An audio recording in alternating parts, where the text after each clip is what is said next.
கர்த்தருக்கு பிரியமானவர்களே, ஆண்டவரும் இரட்சகருமாயிருக்கிற இயேசு கிறிஸ்துவின் நாமத்திலே உங்களை வாழ்த்துகிறேன். இந்த நல்ல காலை நேரத்தில் தேவனுடைய வார்த்தையோடு உங்களை சந்திப்பதில் மிக்க மகிழ்ச்சியாக இருக்கிறேன். இன்று மக்களுக்காக அழுகிற உங்களை கர்த்தர் ஆசீர்வதிப்பார் என்று தலைப்போடு உங்களோடு கூட நான் பேச விரும்புகிறேன். எரேமியா தீர்க்கதரிசியின் புஸ்தகம் 31வது அதிகாரம் 15வது வசனம்.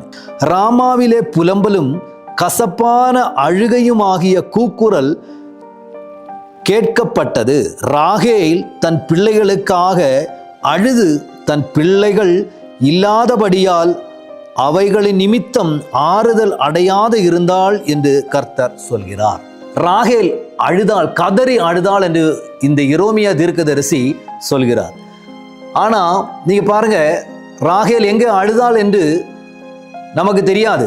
ஆனா கர்த்தர் சொல்கிறார், தீர்க்கதரிசியின் வாயிலிருந்து சொல்கிறார், ராகேல் தன் குழந்தைக்காக கதறி அழுதாளாம். கதறி அழுதாள் என்று வேதம் சொல்கிறது.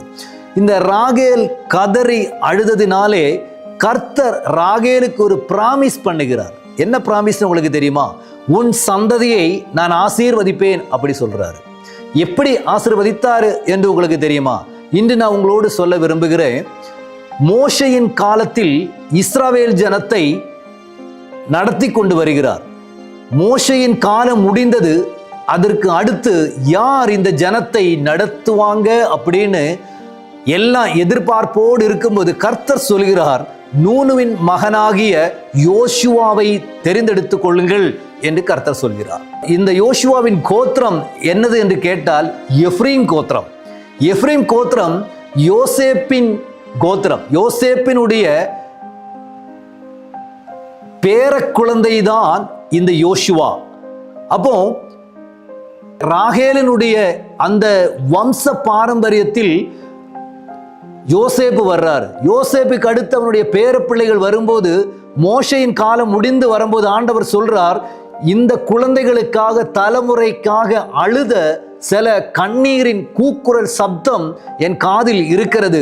அதனால் மோசேயின் காலத்துக்கு அடுத்தபடியாக நூனுவின் மகனான யோசுவாவை தெரிந்து கொள்ளுங்கள் என்று கர்த்தர் சொல்கிறார்.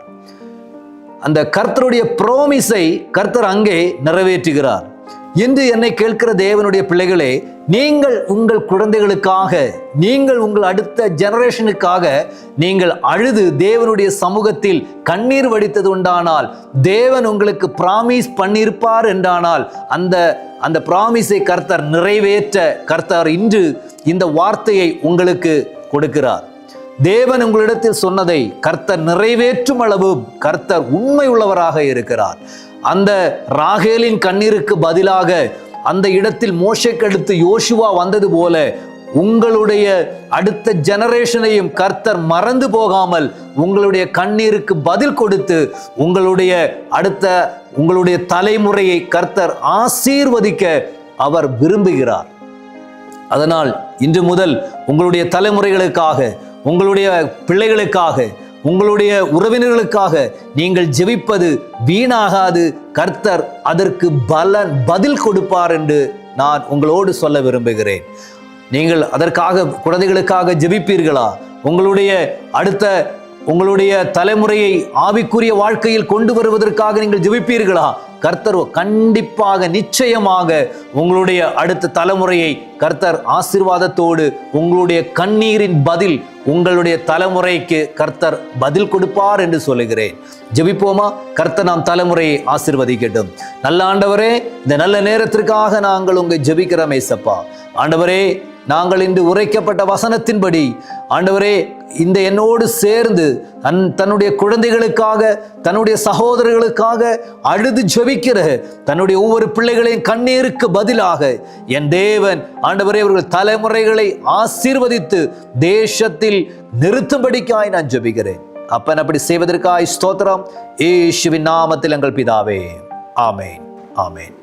God bless you. கர்த்தர் உங்களை ஆசீர்வதிப்பாராக. ஆமென்.